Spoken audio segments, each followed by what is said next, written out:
دیتا ہوں۔ ہمیں لوگ کہتے ہیں سیاست میں نہیں چلتے، ارے یہ جو چلا جا رہا ہے یہ بہت بڑی سیاست ہے۔ ہاں، جس سیاست میں یہ لوگ لگے ہیں یہ خاک بھی سیاست نہیں ہے۔ وہ کیا؟ چار باتیں سمجھو۔ اچھے بندے اچھی حکومت بنائیں گے، یہ میں نے ایک جملہ کہا ہے۔ برے بندے بری حکومت بنائیں گے، یہ دوسرا جملہ۔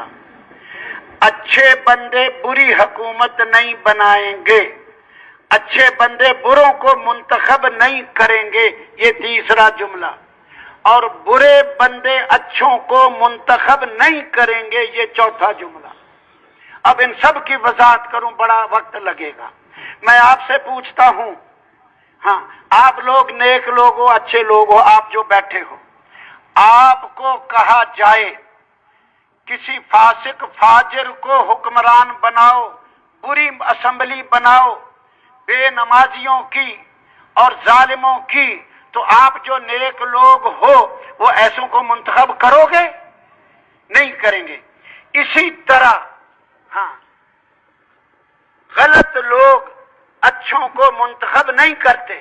ہاں مثلا میں آپ سے سوال کر لیتا ہوں، وقت تو میں چھوڑنا چاہتا تھا، ایسے آ گئی، چلو کسی کے سمجھ میں آ جائے۔ میں آپ سے پوچھتا ہوں، جس ملک میں سارے عیسائی رہتے ہیں، عیسائیوں کا ملک ہے، ان کو اپنی حکومت بناؤ، وہ مسلمانوں کی حکومت بنائیں گے، مسلمانوں کو چن کے اوپر لائیں گے؟ کن کو لائیں گے بولو جلدی؟ عیسائیوں کو۔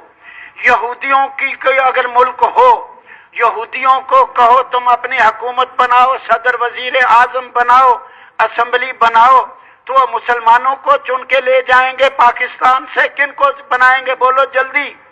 یہودیوں کو۔ ہندوؤں کو کہو ہندوؤں تم حکومت بناؤ، جہاں ہندو رہتے ہوں، وہ کن کو منتخب کریں گے؟ مسلمانوں کو۔ سکھوں کو کہو تم حکومت بناؤ، یہ باتیں سمجھنی ہے موت تک۔ ہاں جن سیاست میں ہم لگے ہیں ہمارے حساب میں وہ خاک بھی سیاست نہیں۔ ہاں کیوں نہیں؟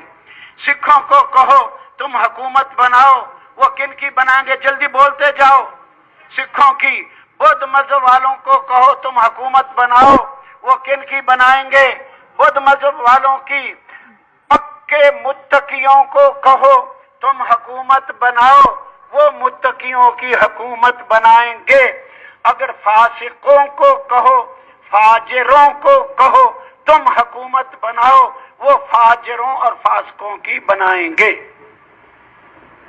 آج ہماری سیاست یہ ہے، جو فاسق ہے فاسق رہے لیکن حکومت بنائے متقیوں کی، اس کے پاس بیٹھ کر اس کو آخرت سمجھانا، جنت دوزخ سمجھانا، متقی بنانے کی محنت کرنا، یہ ہمارے پاس وقت نہیں۔ رہے یہ فاسق فاجر اور منتخب کرے متقی کو۔ یہ ایسا ہی ہے جیسے